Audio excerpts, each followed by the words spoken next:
各位观众朋友大家好，欢迎收看《一句俗语》，你一句，我一句，大家做伙讲一句。我是 Lisa， 今仔日要介绍的一句俗语是这句：少年未晓想，食老唔正样。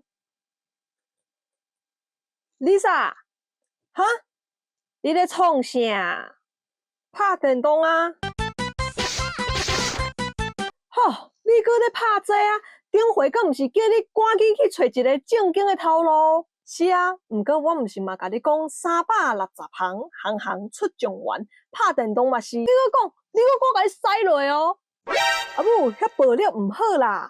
你即箍囡仔吼，少年未晓收，食老毋正样啦！你若搁继续安尼落去，以后扣角啦，敢有遮严重？好啦，我即马就随来找头路啦。少年未晓想，食老毋正样。即句俗语的意思，就是咧讲，一个人若少年的时阵无认真拍拼，无去为未来设想，等老的时阵就无法度安稳过日子。因为咱少年的时阵，体力、气力、精神拢是上好的，所以若伫这段时间无好好啊拍拼，无甲基础拍好，安尼咱将来就会啥物成就拢无。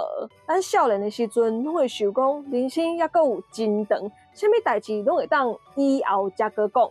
毋过时间是无咧等人的，伊会一直行，一直行。等待有一天你发觉的时阵，你已经老啊，想要重新开始嘛，已经无遐简单啊。所以若少年的时阵无规划，四界动流连，无半项专长，安尼食老的时阵就会过了较辛苦。也就是讲，咱来趁少年有能力的时阵，好好啊规划未来，认真读册，拍拼做工课。好好啊，欠钱累积经验，替将来铺路。因为你的未来是你少年时的选择所决定的。好，安尼大家应该拢有了解少年未晓想，食老毋正样是啥物意思啊？吼，咱最后用一句话来甲这句俗语讲出来。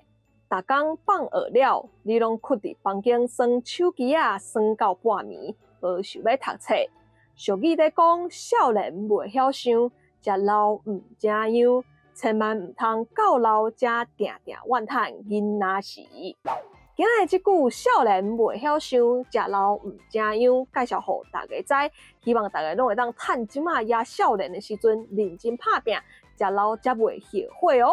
我是 Lisa， 今日影片就到这，若是喜欢我影片，为了帮助起赞，加分享出去，也别订阅关注朋友，而且记得点完个线动，爱你看到就上新影片通知哦。另外，Lisa 嘛，Facebook 跟 Instagram 嘛，欢迎到follow起加赞的哦。好，安后一个节目再会。